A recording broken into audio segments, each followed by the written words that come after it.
With that down, let's move on to main topic number 3.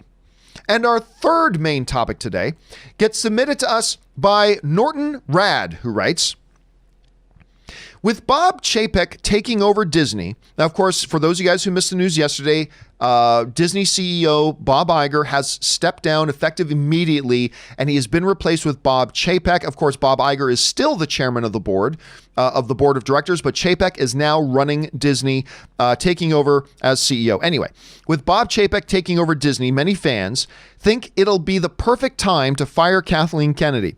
While I haven't loved every decision made under her watch, 80% of the films she's produced have made $1 billion, and The Force Awakens made over $2 billion. How do you justify firing somebody with a box office track record like hers? Thanks, and may the filth be with you. All right, thanks a lot for sending that in, Norton. And yeah, this is actually something I kind of brought up on yesterday's show. So for those of you who may not have been here, here's a quick recap. So with Bob Iger handing over the reins to Bob Chapek, a question I did bring up was, and something I said was, I expect probably within the next 6 months, I have no insider information on that. This is just me as a fan purely speculating. Let's be clear about that, okay? But I'm saying in my pure fan speculation, I'm speculating that we're going to see Kathleen Kennedy resign probably within the next 6 months. The reason being is, we have seen this in business and in sports a lot. When in a sports team, and forgive me for sports analogies, but you guys know I love my sports analogies. When a new general manager comes and takes over a team, or a new coach comes in to coach a team, what often happens, not always, but often, that new general manager or that new coach will clean house and install their own staff that they know, that they trust, that they believe in. So they'll, an NFL coach will come in, he might keep 1 or 2 assistants, but he'll fire a lot of the assistants and bring in his own people, right? A general manager will come into a team, and we often see they will, at the end of the season they take over, they remove the head coach and they put in a new coach that they chose. In business, this happens a lot too. I've been in corporate structures where new bosses take over, and all of a sudden, some of the lower level bosses are all gone and new people are brought in. So I brought up myself on the show yesterday, the idea that I think within 6 months of Chapek kind of taking over the reins, being the new CEO of Disney, that I believe that we are going to see leadership changes. One of which I believe was we're going to see Alan Horn finally be able to do what he's always wanted to do, which is to go back into retirement. Remember, Bob Iger pulled Alan Horn out of retirement.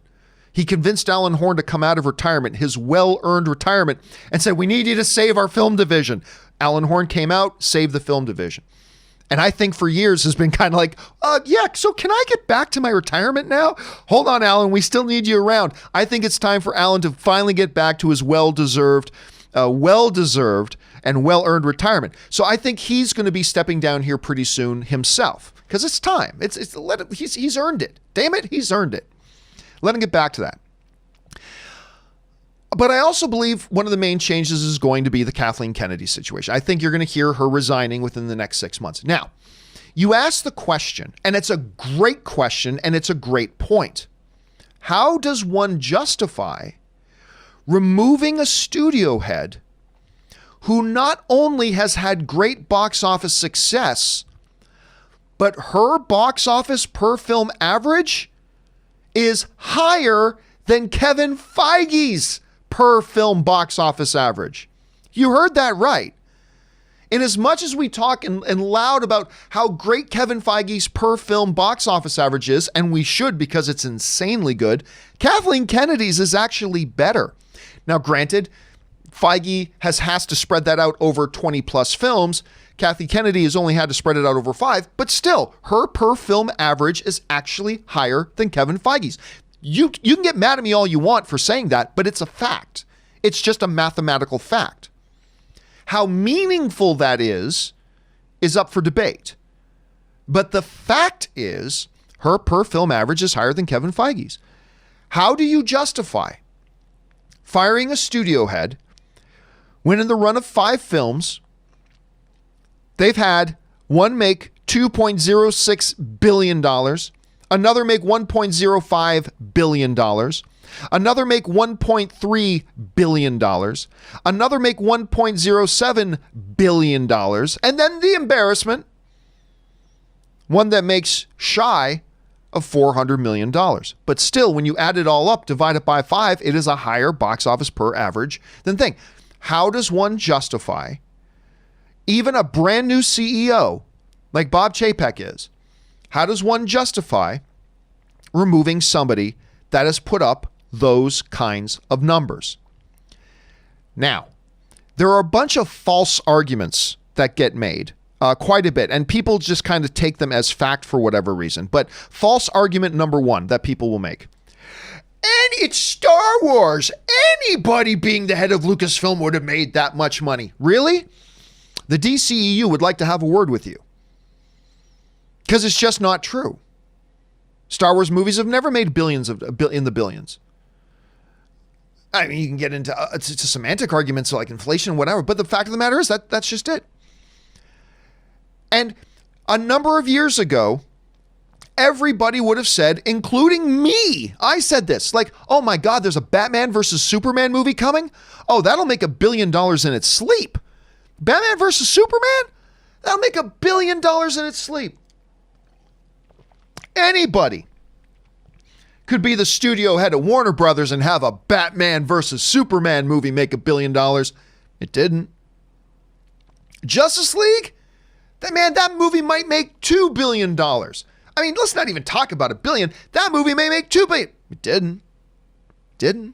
DCU didn't have $1 billion film until Aquaman came along. So this whole argument that anybody could have done that, it reminds me of like, oh, anybody could have coached the Bulls and they would have won titles.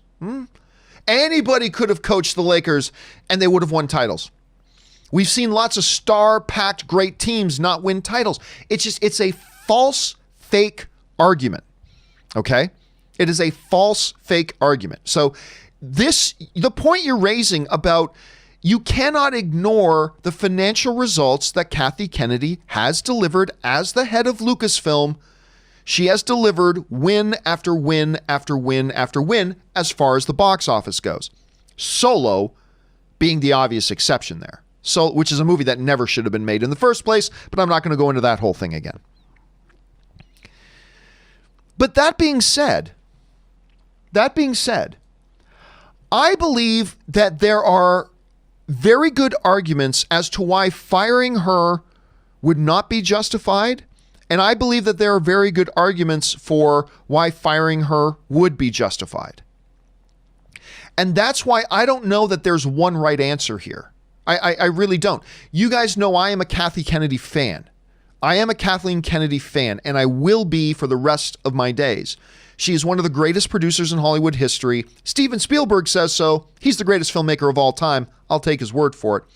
And if you don't, well, you go argue with Steven Spielberg. She is one of the greatest producers of all time, but that doesn't mean you're a good studio head. And you guys have heard me go on and on and on about the issues I have had with Kathleen Kennedy, even though I have enjoyed the majority of the Star Wars films since she's been the head of Lucasfilm. I have enjoyed most of them. But you cannot turn a blind eye to the absolute circus of a mess that studio has become under her leadership. Kevin Feige, over the course of 24 films, okay? Kevin Feige has had significantly fewer director drama, writers changing, film projects stopped, all this drama. He has had, after 23 plus films, less of those messes than Kathleen Kennedy has had over the course of just 5 films. It started with the Boba Fett movie. They were going to have Josh Trank show up at Star Wars Celebration to talk about his movie. He was hired, he was announced. Oh, Josh Trank's making this movie. Oh, the guy who did, what's the name of that little film he did with Michael B. Jordan? Why am I forgetting? I love that it's the found footage movie I'm freezing on. Anyway, Chronicle, that's the name of it. The guy did trial, blah, blah, blah. And then suddenly, mysteriously, he doesn't show up at Celebration. Oh, yeah, he's sick. And then we found out they pulled it. Now, that's just one thing. But then all the drama that went on with Rogue One. And then all the drama that went on with Solo. And then all the drama that went on with Rise of Skywalker. And then all the drama. The laundry list is long of her inability to plan out the franchise, to vet and properly make sure she's got the right people on board before hiring them and all that kind of stuff. Mess after mess after mess after mess. And when you have that kind of turmoil behind the curtain, it will eventually start to show in front of the curtain.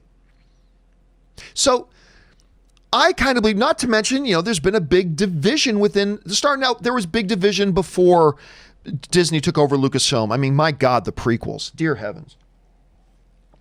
But that's why I look at this and say, look, if I'm Bob Chapek, I remove Kathleen Kennedy. But there are solid arguments for not doing that. Of course, the biggest of which are these numbers. You can't ignore those. You simply cannot ignore those. But as CEO, you also cannot ignore all the mess and the sloppiness and the Keystone Cops clown car circus that Lucasfilm has become behind the scenes. I mean, we talked about this the other day. For heaven's sakes, when you've got a new novel series coming, The High Republic, and you're putting more energy and effort into properly planning out the story of the High Republic than you did in the movies, there's a problem. There's a problem. So honestly, guys, I don't know what the right answer is here. I don't know what the right answer is here. Now, let me address one other thing here. There are some people out there who still mistakenly think that Bob Iger is going to have anything to do with this, because one of Kathleen Kennedy's biggest supporters, despite all the BS reports you saw to the contrary, one of Kathleen Kennedy's biggest supporters is Bob Iger. The problem is Bob Iger is no longer CEO of the company. He's on the board. He's the chairman of the board. But the board does not get involved in the day-to-day running of the operation. That's what they have a chief executive officer for. The board gets involved in setting the overall philosophy about what is our brand going to be. They set the big picture kind of what their mandate is going to be. But then it's the CEO, it's the CFO, it's the CCO, it's the chief executive officers, it's the chief officers of the company that then run the company. There are some people out there who still mistakenly believe that Bob Iger will have any input whatsoever into who is or is not on Bob Chapek's staff. He won't. But John, I heard Bob Iger say he's going to still be involved in creative. That doesn't mean the movies.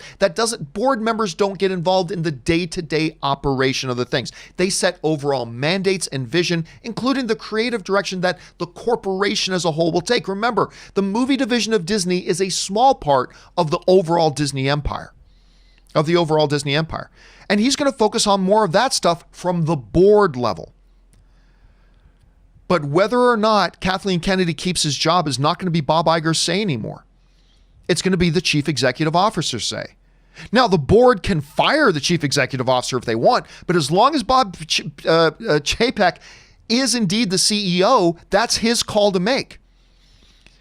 I've been in a situation like that before. I remember when I was with AMC.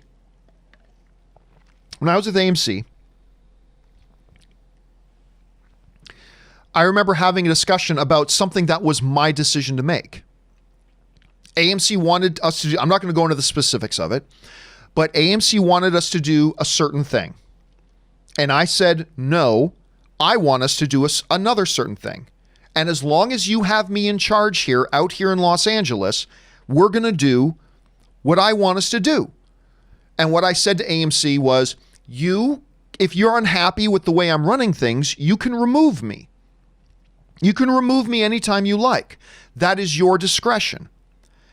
But as long as I am the person you have in place here to run this, and I'm responsible for making sure this is successful, then this particular decision is mine, and I'm making this decision.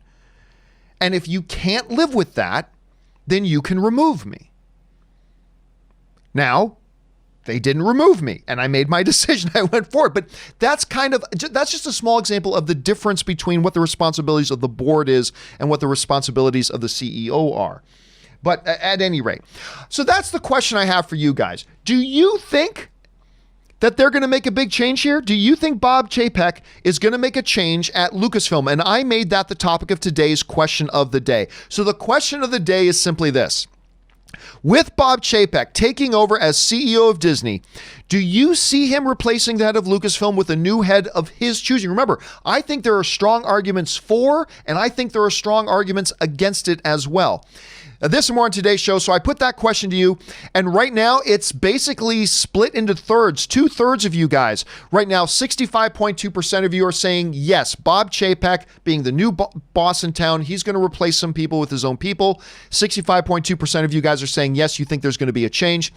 34.8% of you are saying nope, Bob Chapek is going to look at those financial numbers. He's going to see that she's had tremendous success. He's going to keep her in. So 65.2 are saying there's going to make a change. 34.8% of you guys are saying, no, he's going to keep things as they are. The question here for you guys is this. What do you think? Do you think Bob Chapek, not should he, but will he make a change in the leadership at Lucasfilm now that he's the CEO? Jump down into the comments section below and let me know your thoughts. All right.